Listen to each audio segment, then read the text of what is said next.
بسم الله والصلاة والسلام على رسول الله. معاكم باشمهندس عبد الرحمن زكريا. النهارده إن شاء الله هنبدأ بقى الدرس الأول من الدورة بتاعتنا، وهي هنبدأ في الموديلنج. تمام، احنا المفروض زي ما قلنا في المقدمة هنعمل فيلا زي كده، حاجة بسيطة، وهنطبق عليها إن شاء الله كل اللي احنا اتعلمناه سواء كان ماكس أو فيري.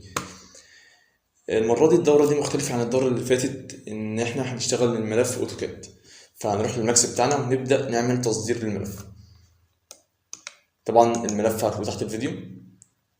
هعمل امبورت بعد كده، او اختار اول واحده اللي هي امبورت. بعد كده نختار الملف بتاعي وهنشوف بقى الملف فيه ايه. اول حاجه ودي اهم حاجه تقريبا، نظبط اليونت بتاعتنا. لو بصيت هنا كاتب لي انش، انا مش عايز انش، اتك عليها واعملها مترز. تمام، فانا هتعامل بالمتر. بعد كده اعمل اوكي. زي ما احنا شايفين الشكل ده كده. هنبص بقى نشوف ايه الموجود عندي. هنلاقي البلان بتاع الدور الاول، هنلاقي بلان الدور الثاني، هنلاقي شكل الاليفيشن. هو انا رسمه حاجه سريعه كده بس مش هنستخدمه كتير، يعني اهم حاجه بس البلانات. طيب انا همسك البلان ده، هنروح في الايديت بتاعه ونحدده كله كده، وننزل تحت هنعمل له ديتاتش.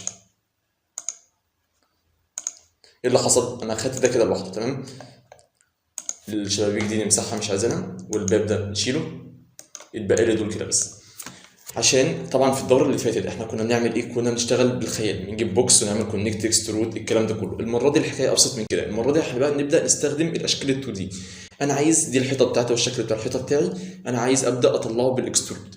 تمام، فانا عايز اعمل الشكل ده اكسترود. افضل طريقه ان انا اعمل الشكل ده اكسترود هو اني اعيد عليه تاني. هنعيد عليه باستخدام حاجتين. لو رحت على علامه الزائد دي، طبعا الاشكال ال 3 دي هنا. لو رحت على اشكال ال 2 دي، سواء كانت لاين، مستطيل، دايره، ايا كان الشكل اللي انا عايزه.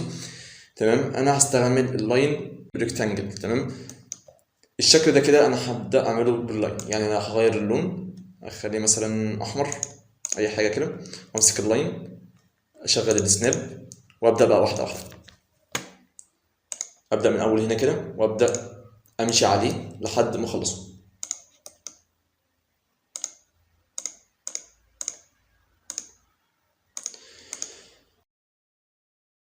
تمام، بعد كده انا عايز اعمل الشكل ده.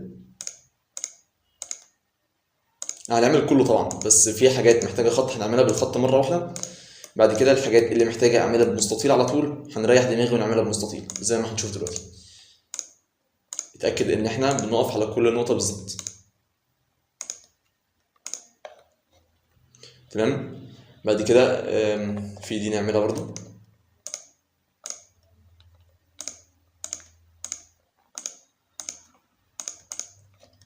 بعد كده هعمل الريكتانجل. انا عايز الجزء ده كده. طبعا السناب بيساعد كتير، ونقف على دي كده، ونقف على دي كده. تمام، نقف على دي كده، وعندي دول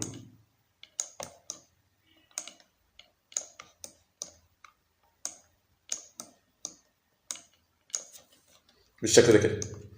تمام، اللي حصل ان انا رسمت بلان فوق البلان بتاعي. طيب انا عايز اخد البلان الاصلي اشيله، مش عايزه خلاص، انا عملت بلان نضيف بالريكتانجل بتاعي وباللاين بتاعي. طيب انا مثلا هناخد دي كده، احركها. شايف دي حددت لي الشكل كله، قوم جاي مسحها.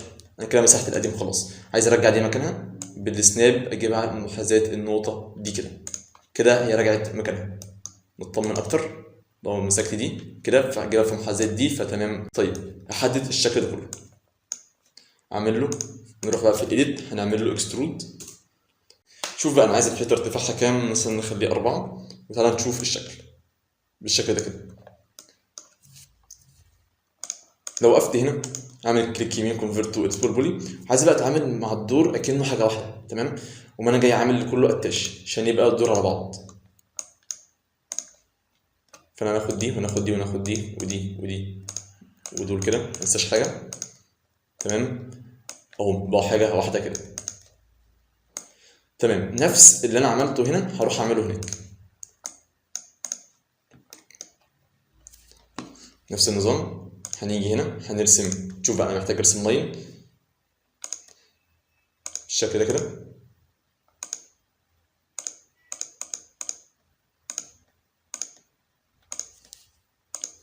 تمام. انا هسرع بقى الفيديو، خلاص انا عرفت ازاي ارسم سواء لاين او ريكتانجل. هسرع الفيديو ونشوف هنعمل ايه تاني. تمام. هنا حصلت مشكله، اتك على باك سبيس عشان ارجع زي ما كنت، هو ارجع باك سبيس تاني لحد ما تظبط معايا. تمام.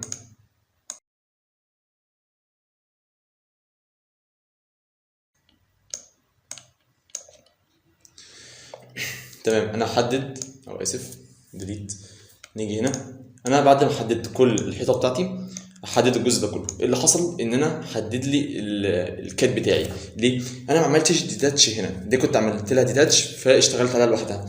طيب انا عايز استثني الجزء بتاع الاوتوكاد بما انه ماسك في بعض، اتك الت واحدد الجزء اللي تحت هيشيل لي الكاد من هنا.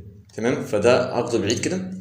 ده بقى اللي انا عامله جديد، وما رايح اعمل له اكسترود. هعمل له اكسترود 4. تمام. زي ما احنا شايفين بالشكل ده كده. نفس اللي احنا عملناه هناك هنعمل كونفيرت تو اكسبورت بولي وهنعمل اتاش بقى كله بالشكل ده.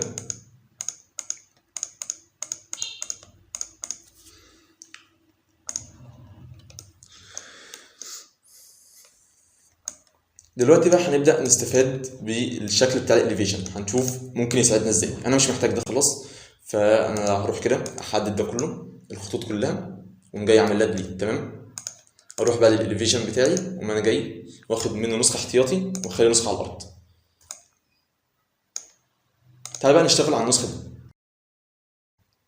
دي هنعدلها كده. طبعا بما اني مشغل السناب فقسمنا الرقم ده لحد ما يجي ل 90. تمام. بالشكل ده كده. وبالسناب بقى ابدا اظبط، انا عايز اجيب دي هنا كده، عاوز اجيب دي هنا كده.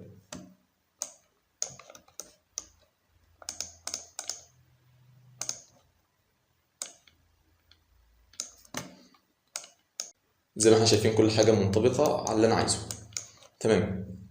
لو انا لاحظت في البلان بتاعي من هنا في جزء اللي هو الجزء اللي انا عايز اعمله، اللي هو بتاع البلكونه، اللي هو الجزء ده هبدا اعمله دلوقتي.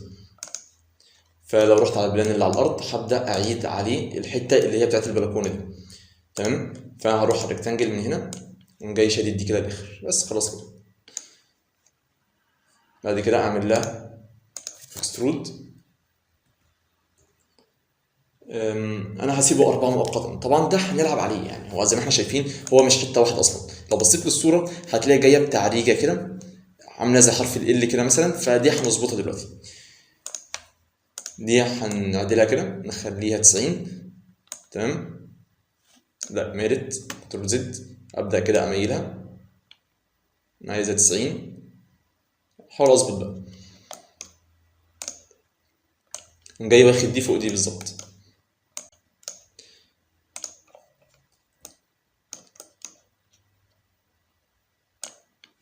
دي كده نحطها فوق، وبعد كده اتك على الواي ناخد دي هناك هنا كده، وبالاكس ابدا اظبط بقى كل حاجه.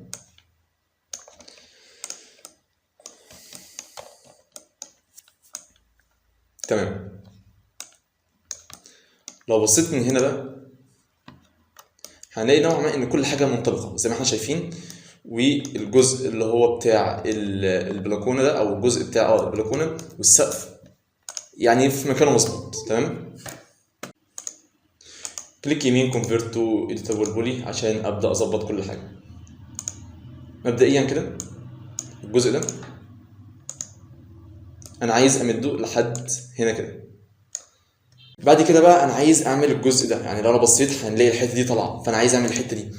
احدد السيجمنت دي كده، كليك يمين هنعمل كونكت، هو واحد بس كفايه.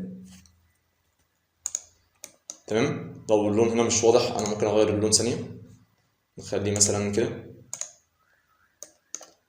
اخد ده لحد الجزء ده كده، طبعا كله بالسناب. تمام. بعد كده احدد الوجه ده كله، كليك يمين هنعمل له اكسترود، واتفقنا طبعا من الدوره اللي فاتت بعد الاكسترود اسحب براحتي. انا عملت اكسترود خلاص، اقدر اسحب كده اجيبها عند الحته دي، بالتالي لو انا بصيت هنلاقي كده اتظبط معايا. تمام. بعد كده بقى بالنسبه للدور الثاني بنفس الطريقه، هاخد الدور الثاني أقوم جاي سحبه لفوق، ابدا اظبطه، امسك دي كده احطها في نهايه دي كده. تعالوا نغير اللون بتاع الدور التاني عشان يبقى مميز، نخليه مثلا كده. تمام، دي نحطها هنا، دي كده بالشكل ده كده. تمام، هنبدا بقى نظبط دلوقتي كل حاجه. لو انا لاحظت الجزء ده محتاج يطلع شويه، فخلاص بقى الحكايه بقت سهله بالنسبه لي. اخد ده كده امده بقى براحتي لحد الحته دي كده. تمام، خلاص انا كده دي مبقتش محتاجها، اقدر انا اتعامل من اول هنا. ممكن كمان ما التزمش حتى بالبلان ده في الجزء اللي جاي، اللي هو الجزء بتاع الشبابيك وكده، كل واحد طبعا براحته. فتمام، بس هنرجعها معلش في جزء تاني عايزين نعمله. الجزء اللي فوق، انا لو بصيت للصوره بتاعتي، انا دلوقتي عايزين نعمل الجزء ده كده والجزء ده، هنعملهم دلوقتي بكل بساطه. الجزء اللي فوق بنفس طريقه السقف، انا عايز اعمل سقف، فانا ممكن اعمل ايه؟ يا اما ناخد ده نسخه لفوق ابدا اظبط فيه، او تعالى على البلان اللي انا الاصلي اللي كان هنا ده ابدا اتعامل بيه. تمام، وما انا ابدا جاي كده واخد في الريكتانجل، هناخد الجزء ده. تمام، بعد ما خدته طبعا اكسترود. تمام، مش هتفرق بقى 4 متر، انا هبدا اتحكم فيه زي ما انا عاوز. خلاص كده، بعد كده اقوم انا جاي عامله 90. ممكن اغير لونه لو انا عايز، على اساس بس ان انا اقدر اميز الاشكال اللي عندي. ممكن اخده هنا كده، ممكن ناخد دي هنا،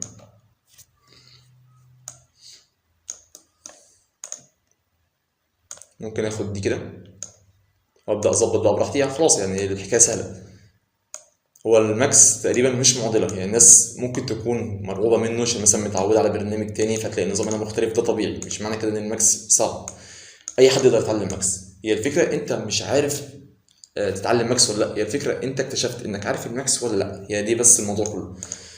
الجزء ده انا ممكن طبعا كليك يمين كونفيرت تو اديتابل بولي عشان ابدا اتحكم فيه زي ما انا عاوز. امسك النقط دي كده، اقوم جاي بالاكس سحبها لنهايه دي كده. تمام، اقوم جاي ماسك النقطتين دول كنترول، واخد النقطتين دول كمان. تمام، ابدا اخدها مثلا نشوف هي واقفه لحد فين. لو بصيت في الصوره هلاقيها مكمله تقريبا على استقامه واحده، مش زي اللي تحت كده، مكمله تقريبا لحد الحته دي، عامله زي الظل كده، فقوم جاي واخدها موصلها لحد دي بس بكل بساطه.